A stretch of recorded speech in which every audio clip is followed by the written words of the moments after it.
Hello everyone. This lecture shall focus on the categories of Philippine popular culture. So when we talk about the categories of our culture, we have these subcategories which are entertainment, sports, politics, fashion, and language. But nevertheless, I would want to make a disclaimer that these are not the only categories of our culture. There are many more. However, for my discussion, I will center on these following categories. The first one is entertainment, and these are the subcategories that are indicated in your modules when it comes to talks about entertainment. So for the first one on movies, I would just want to highlight that in the Philippines, we have this particular love team culture. So long before Katniel, Lizken, and Jaden came into view, the love team culture has long been a practice in our movie industry already, and it has undeniably contributed to the success of the movie industry. So, who would not know our own megastar Sharon Cuneta and Gabby Concepcion, for instance, or Richard Gomez and Don Zulueta, to name a few. So, in addition to the love team culture in the Philippines, we also have our internationally renowned films, which we are proud of. One classic example there would be the Himala movie by our superstar Nora Honor.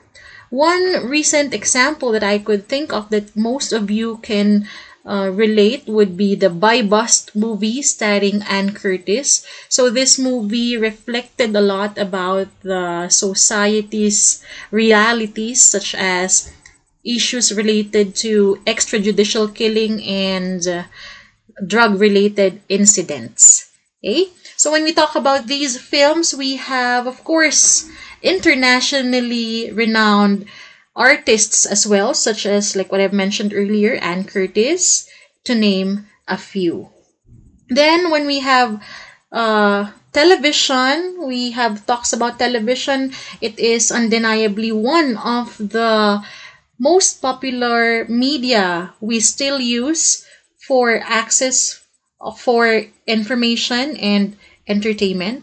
So one hot issue there would be the non-renewal of the franchise of the ABS-CBN network, which has absolutely indirectly or directly contributed to the dwindling number of TV viewers in our country. So basically, these might be influenced by loyalty when it comes to viewers or signal related issues in certain places in the countries, such as let's say far-flung barangays and the likes. Okay, we also have music, and it's a nice thing that our OPM industry is thriving because of our Filipino artists who continue to make their names in the international arena. So examples there, of course, would be Lea Salonga. We also have Apple the App. We also have Rachel Ango, who became successful as well in Broadway. And we have KZ Tandingan, who recently won as a finalist in a singing contest in China. So they really contributed a lot of pride when it comes to being Filipino. And not to mention, under this subcategory, we also highlight on the contribution of social media when it comes to giving an avenue for budding artists to showcase their talents. So one example there would be, of course, Spotify, wherein artists would be able to showcase their covers of their songs. What else? We also have video games. So just recently, during this pandemic, there was news about the two Filipino winners in the Dota tournament. Okay. So the tournament's name was the Internationals, and they won 20 million plus. So it's a bright future on the field of mobile game development for our country. So it is one thing that we highly anticipate of. The next subcategory would be sports. And under this particular category of Philippine popular culture, we have popular sports, which is, of course, we have basketball. I don't know of any other barangay here in the country where there is no basketball court. So whether it be fully furnished basketball court or a makeshift one, it is really one of the most popular recreations of young kids and young adults, even before the pandemic. Of course, we have volleyball, soccer, so we have Team Ascals, we have boxing, so who would forget boxing? We have our Filipino champ, world champ when it comes to boxing, our Senator Manny Pacquiao. We also have indigenous sports, so RA 9850 declared arnis as our national sport and our martial arts at the same time. Okay, so in talks about sports, we would be reminded that just recently we have hosted the 30th SEA Games, with which we have bagged the most number of medals, so gold, silver, and bronze medals. Though it may have faced a lot of controversy when it comes to the use of the budget, it has undeniably contributed to Filipino pride in terms of our young athletes. The next category is politics. So when we talk about politics, automatic, one concept there would be political agenda. So what is political agenda? It refers to the list of issues to which government and the people watches out for. Okay, so one example I could relate to this would be the recent red tagging of some of the celebrities in our country. And then again, talks about political agenda would highlight the role of the media as the watchdogs of the society. So when we talk about the media being the watchdog of the society, we refer to the concept of media being the fourth estate. So it has the power to overlook the other departments of the government, whether or not they are doing their job properly. So they can look into the executive department, media can look into the legislative department, and of course the judiciary department of our government. The next category is fashion, which has a very relatable concept. The first one is ukay-ukay. So a lot of Baguio people would relate to this because it's one of the most famous tourist attractions and tourist activities in our city. Okay? In addition to talks about fashion, we have our world-class Filipino designers. So one example I could think of there would be Mactumang, who was made even more popular after he designed the lava gown of our Miss Universe 2018, Catriona Gray. Of course, we have Mark Brumgarmer, and we also have Michael Cinco, to name a few. Okay, so they add pride to our country as they make name not only in the international arena, but they also continue to inspire a lot of budding Filipino designers up to date. Okay? We also have the concept of the modernization of the traditional attire. So today, we find gowns made out of indigenous materials already, or traditional clothings, and we also have highlights for certain apparels, or for instance barong. We have included accents, Cordilleran accents. Like one thing I could think of here would be the recent barong of Daniel Padilla in one of the previous Star Magic balls. It was that of a Cordilleran accent. Okay? So it tells a lot about his roots of being a Cordilleran as well, because basically they are Baguio based too. But the Padillas are from Baguio. Okay? And of course, one thing that would be an avenue for Filipino designers to showcase their creations would be the yearly SONA, or the State of the Nation address of the President, because that's where they get to wear the gowns and the suits designed by Filipino designers, the Filipiniana attires, by which they also have their first lady or first gentleman wear the proper dress code for that particular event. Okay, so it's a nice thing that when they walk down the red carpet, they get to feature certain creations, masterpieces of our Filipino stylists.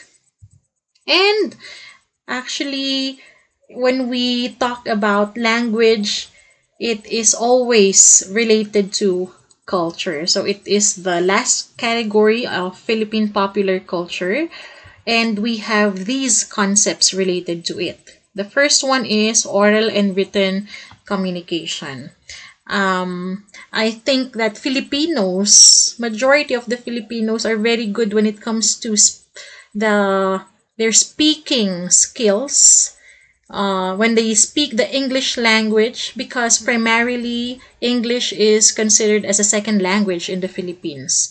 It was actually quite intriguing that just recently I saw this Facebook post which says that Filipinos have the sexiest speaking voice among all the other speakers in the world. I don't know if you would agree or attest to that particular study, but then again, it would it would motivate the Filipinos in speaking the English language. Of course, notwithstanding the fact that they would also provide or equal emphasis, importance to our native tongue. Okay? What else? Another issue there would be regional defect vis-a-vis regional accent. Because some critics would always say that certain Filipino ethnic groups would possess this regional defect. Diba? Sabi nila, ang tigas naman ng English niya. Okay? I hope we become part of the few people who would correct them and tell them that instead of saying regional defect, it would be better to use the term regional accent, because in the first place, who are we to judge that a particular pronunciation or mispronunciation, as we may perceive them to be, is or are defective in nature, right? Okay, so we also have, in addition to talks about language, yes, a lot of Gen Z students would relate to this, the use of the Jejemon, quote unquote, language, which is, of course, informal language. We have gay lingo, okay, which has been part of our expressions already, especially when we post something on social media or when we react in social media. I believe even if we're not part of the LGBT community, we tend to borrow some terms from this gay lingo. Okay, and yeah, we also have the use of emojis, which has enhanced how we communicate through texts, okay, or through messages, because it has provided more emotions to our means of communication. Okay, so it's nice as well. However, I believe I saw this Facebook post as well that Facebook is trying to seeking to ban certain emojis because there are some subliminal messages associated to some of these, like the eggplant emoji and the peach fruit emoji. Okay, so I don't know if what's the update when it comes to that already. Okay, in addition, we have the Carabao English. Filipinos are also known for this. Okay. However, language critics would always say that it's immaterial if we speak or if we not speak perfect English. What's important is we consummate the communication process, meaning there would still be understanding in terms of the sender and the receiver when it comes to the message being exchanged among them. Okay?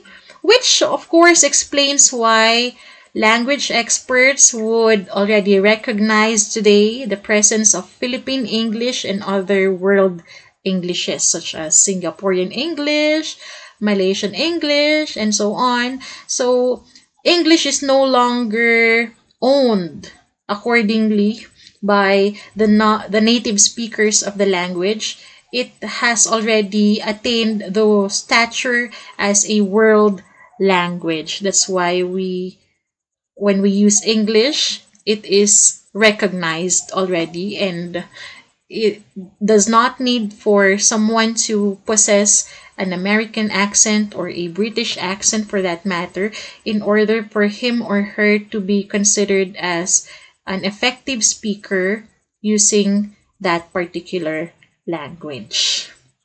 Okay, so what are the takeaways after all these talks about categories of Philippine popular culture? These are just reminders that number one, culture is dynamic. It keeps on changing and it's very fast. It's a very fast paced world, and culture is one of the manifestations that really we have to cope with the ever changing world. It also tells a lot about culture being encompassing because it does not only cover aspects which are related to the categories that I have discussed. It covers almost every part and parcel of our lives as Filipinos. So culture is our identity and it reflects in every symbol. Okay, so the third one, it talks about culture being symbolic. So one example here would be the jeepney. So it talks about the Filipino culture. It's only in the Philippines wherein we have this particular type of vehicle. Okay? So in a nutshell, culture is a reflection of a country's identity. That's why we have the phrase only in the Philippines. So whether or not you are in the Philippines or in other countries, you carry and will carry with you your identity as a Filipino. Okay, so thank you for listening to our lecture on the categories of Philippine popular culture.